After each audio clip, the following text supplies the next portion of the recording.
Watch this scene. Watch it carefully. Keep your eye on Bob. He's number 8.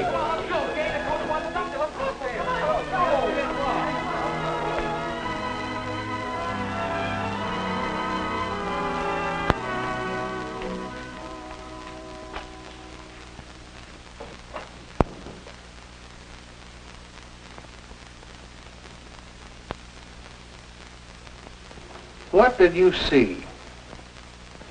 Do you think Bob's action was honest or dishonest? If you saw such an incident, what would you do about it? That incident came to involve each of us in this room. And it caused us to consider the subject of honesty from many angles. It sure did. That's why Mr. Barker, he's athletic director of our school, suggested that we talk it over with you. Because, well, maybe it'll help you to know just what we found out about honesty. And we found out plenty. To be honest may sound easy. Some of the time it is. But it can be a real problem. Especially when wanting to be honest conflicts with other things you want to do. Now, getting back to that scene in the locker room, it happens that Jim was a witness. Let's see again exactly what Jim saw.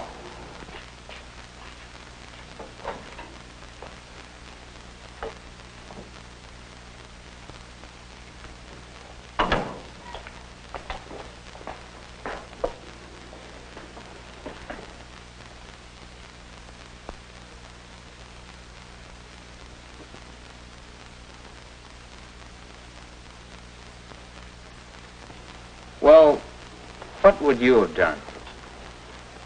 I wanted to do the right thing, the honest thing. But what was it? Question Bob about it? Tell Ben that Bob was in his locker? Report it to Mr. Barker? I didn't know what to do. So, I put off doing anything. That night I didn't get much sleep. The next day at school was awful. I just had to do something, tell somebody. Then, after school, well, I guess when you're in a state like that, it doesn't take much to set you off. Say, it's Bob! Looks like he's buying himself a present. Sure does. Let's ask him over. Let's not. How come? That money he's spending, I know where he got it. In the locker room yesterday, after he thought everybody had gone, I saw Bob take something from Ben's pants pocket. I was late dressing, I saw it. I guess it doesn't take a detective to figure out where he got the money to buy that pen. But, Bob, I can't believe it. Did you ask Ben if he was missing any money? Not yet. Have you reported it? Not yet. But you have to. You ought to tell Mr. Barker about it right away. No, you don't. You tell Mr. Barker, and whatever else happens, he'll kick Bob off the team. Where'll we be with our star center gone and half the schedule left to play? Gee, Nick, when you put it that way. I didn't know what I was going to do. But I'd realized I shouldn't have blurted it out in public that way. So I asked the kids to promise me not to say a word. And did they? Yes, we promised, but then... This one's on me, Terry. Here's what happened. After Jim and Nick left the drugstore, Terry and I talked about what Jim had told us until, Terry, there's nothing for you to do but tell Mr. Barker about Bob. But we promised Jim. A promise to tell a lie doesn't count. I didn't promise to tell a lie. It's the same thing. I can't understand your being so calm about having a thief on your team. It's your duty to tell Mr. Barker, and if you don't, I will.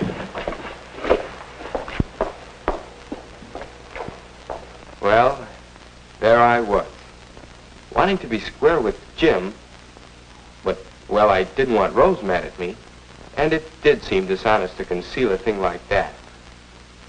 So at practice the next day, I'd made up my mind to speak to Mr. Barker. I don't know just how I was going to say it, but Nick and Jim had seen me. They moved in fast to keep me from talking. Well, I didn't get to speak to Mr. Barker that day. I'm not sure I wanted to. Anyway, When I found out what happened, I marched right into this office the next day and told Mr. Barker. Now, you've seen what actually happened, what Jim saw. Well, here's the picture I described to Mr. Barker.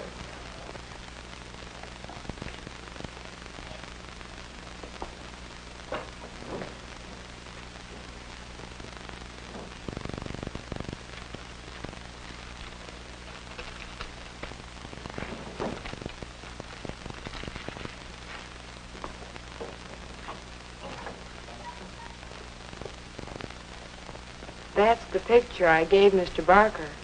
At the time, I really thought I was telling the truth. But, of course... We'll come back to you, Rose. But now let's have a little skull practice. Of course, after Rose made a report, I did what was the obvious thing for me to do. I questioned Bob and Ben. And I found... But that can wait. Right now, let's see what pointers we can pick up about honesty. Well, one thing I learned, to be honest, you have to find the truth. That's not always easy. I saw Bob take something from Ben's locker, and then I saw him buy an expensive pen. It seemed he had stolen some money.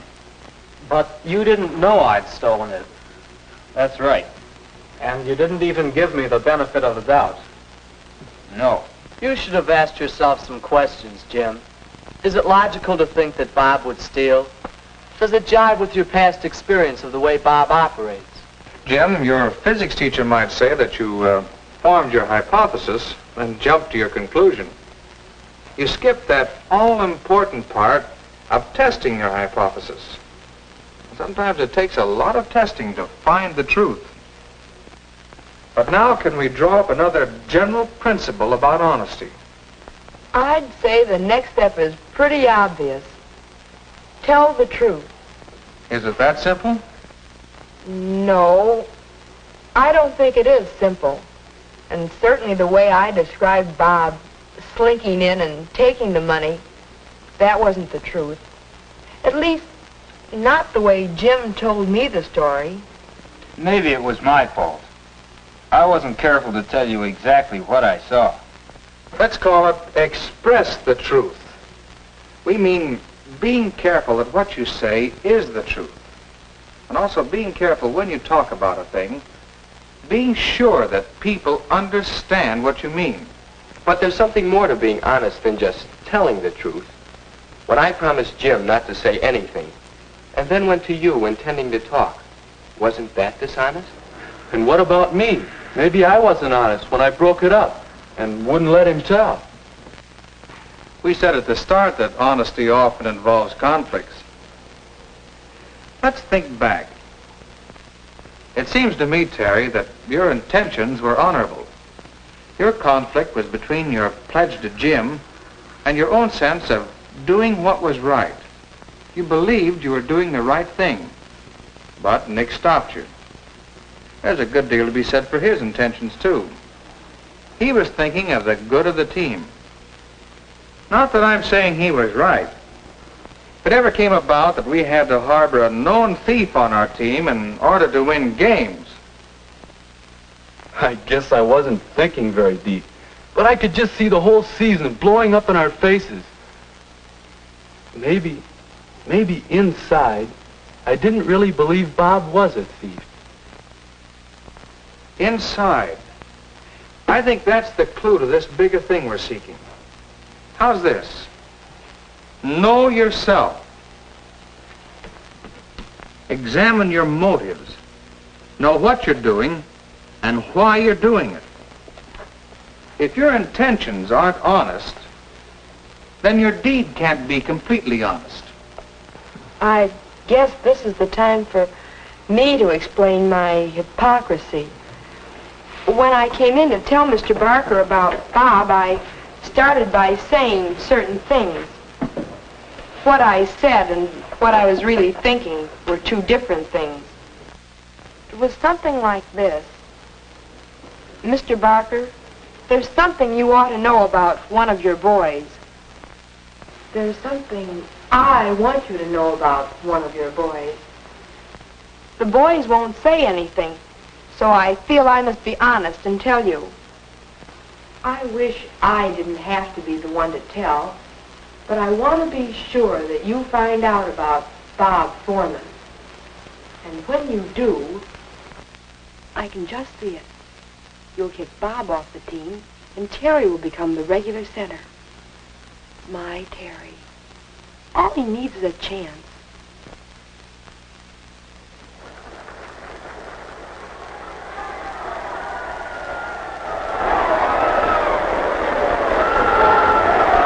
He'll be the star of the team, and I'll be sitting on top of the world. That, Mr. Barker, is the real reason why I had to tell you.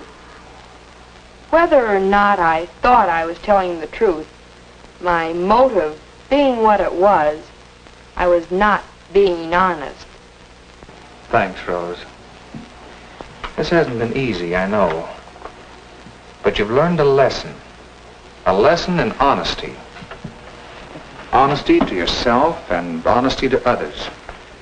That lesson will stand you in good stead all your life. I think we've all learned a good lesson. I've always heard that honesty is the best policy.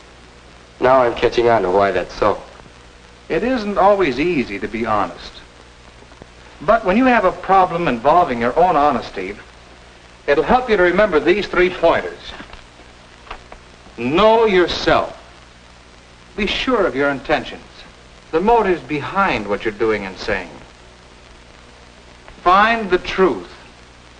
Test it in the light of past experience and by checking in every way you can. And express the truth. Make sure you say what you mean to say. And make sure your meaning is clear to your listeners. Now, Bob, tell us the truth. What really happened?